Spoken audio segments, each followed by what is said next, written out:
Assalamualaikum warahmatullahi wabarakatuh. Waalaikumsalam warahmatullahi wabarakatuh. Kita ketemu lagi dengan Gus Gaul. Pada saat ini kita ketemu dalam rangka Hari Santri 2020. Dengan semangat Hari Santri, kita bertahan untuk penanggulangan COVID. Sebenarnya apa sih yang kita harapkan atau kita ambil dari Hari Santri? Mungkin dari teman kita Gus Coy yang akan menjelaskan. Oke, terima kasih. Assalamualaikum warahmatullahi wabarakatuh. Waalaikumsalam. Alhamdulillah rabbil alamin wassalatu wassalamu ala sayyidina Muhammadin imamil muttaqin wa ala alihi wa sahbihi ajmain. Wa qala Allah taala fi kitabil karim, bismillahirrahmanirrahim. Rabbi shrah li sadri wa yassir li amri wahlul 'uqdatam min lisani yafqahu qawli.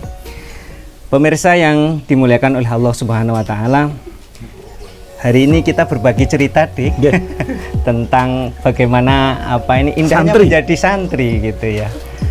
Karena dalam sebuah riset yang dilakukan oleh almarhum Nurkolis Majid itu dinyatakan begini, andai saja Indonesia ini tidak dijajah Belanda, maka kemudian nama perguruan tinggi yang ada di Indonesia ini dinisbatkan dengan nama-nama pesantren. Misalnya ada Universitas Tebuireng, gitu ya. Ada Universitas Termas, ada Universitas Ploso. Karena cikal bakal dari pendidikan di Indonesia itu sejatinya adalah pesantren. Hal yang menarik adalah bagaimana pengalaman kita nyantri itu ternyata banyak inspirasi, Pak Miko, bahwa di pesantren bukan berarti kita ini ditelantarkan orang tua kita, tetapi sejatinya kita belajar tentang banyak hal. Bagaimana kita hidup sederhana, kemudian memiliki semangat yang kuat untuk belajar. Karena sejatinya di pesantren kita ini akan ditempa oleh banyak hal, dinyatakan dalam sebuah kata mutiara itu begini, idza sodaqal azmu waduhas sabilu.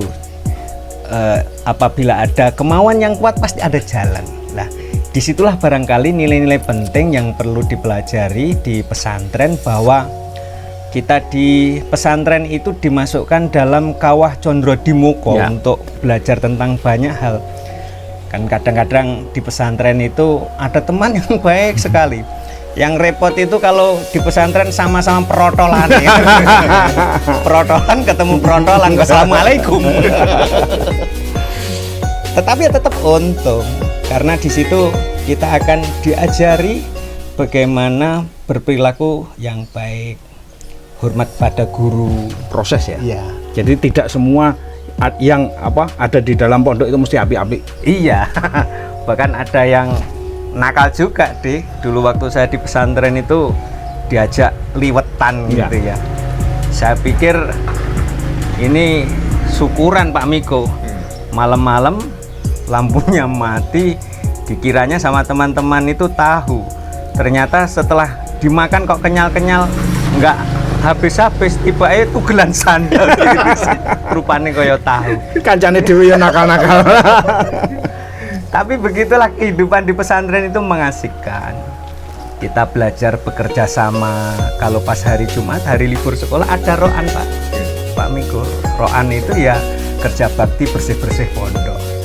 Nggak ada ceritanya di pesantren itu diajari kumuh. Ya kalau sekali waktu santri ini rotok ndablek itu biasa lah, didik-didik begitu ya. Tetapi sebenarnya di pesantren itu kita diajari bagaimana tanggung jawab dan mandiri. Bagaimana kita harus masak nasi sendiri, setelah itu ikut ngaji. Tapi yang paling repot itu kalau di pondok hanya ngeliwat saja, Pak. Biasanya mereka yang suka ngeliwat itu waktunya saatnya ngaji itu krok gitu, soalnya kewareken gitu ya, kekenyangan. Tetapi nggak apa-apalah yang begitu itu, karena Proses. iya, ada yang terlalu lebih penting lagi, bahwa di pesantren ini ada barokah. Barokah, ada cerita yang cukup fenomenal yang dikisahkan oleh para ulama, bahwa Hadratus Syekh Basim Asy'ari itu puasa 3 tahun berturut-turut kecuali di hari yang dilarang. Apa yang dihajatkan oleh beliau? Saya mendapat cerita bahwa beliau berpuasa selama 3 tahun itu, tahun pertama puasa itu dipersembahkan untuk keturunannya. Kemudian yang kedua, tahun kedua beliau berpuasa itu untuk nirakati pesantrennya agar pesantrennya tetap berdiri kukuh. Dan yang ketiga yang luar biasa, bahwa tahun ketiga beliau berpuasa untuk masani santri-santrinya agar mendapatkan ilmu yang barokah. Oleh karena itu, ketika ada sinyal yang sama antara yang nyantri dengan kiainya, itu masuk ketok ning pesantren gur turun dilalah mulai dadi wong gitu ya. Sanate genah. Iya. Saya punya teman itu gini.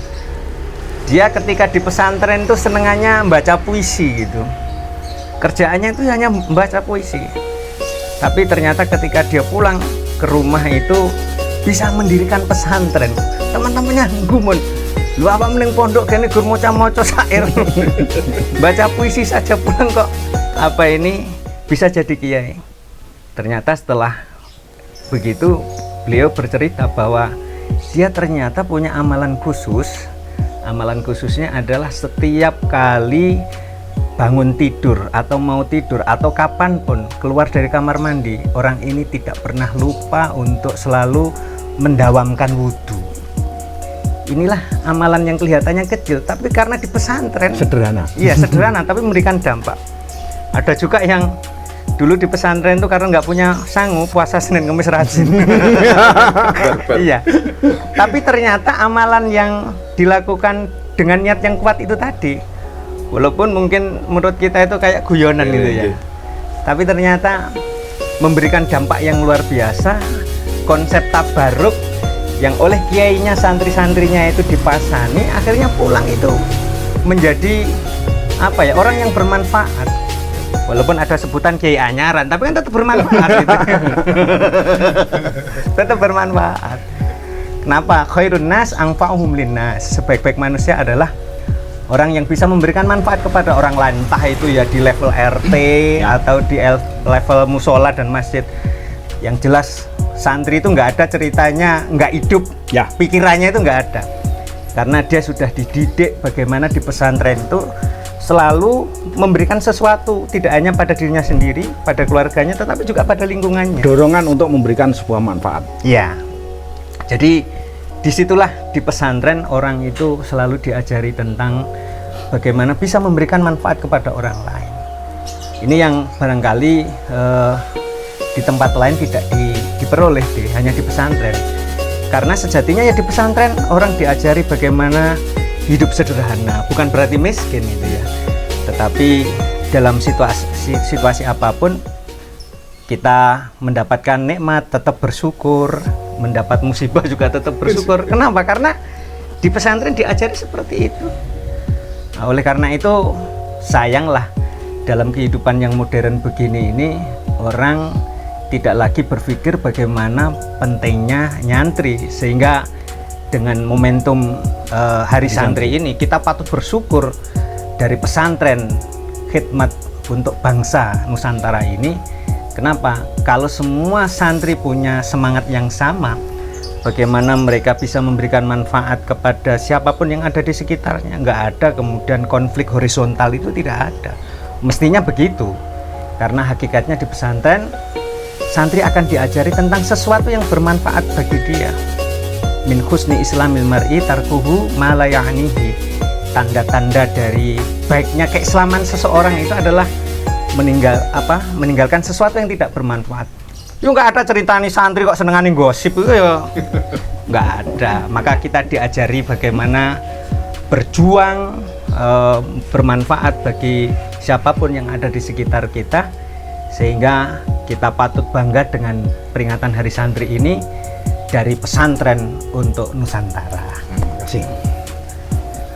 Pemirsa yang dimuliakan oleh Allah Subhanahu wa taala, dalam kehidupan yang serba canggih ini, dalam era industri 4.0 gitu ya, era industri 4.0 gitu ya, dimana semuanya serba otomatis, serba digital.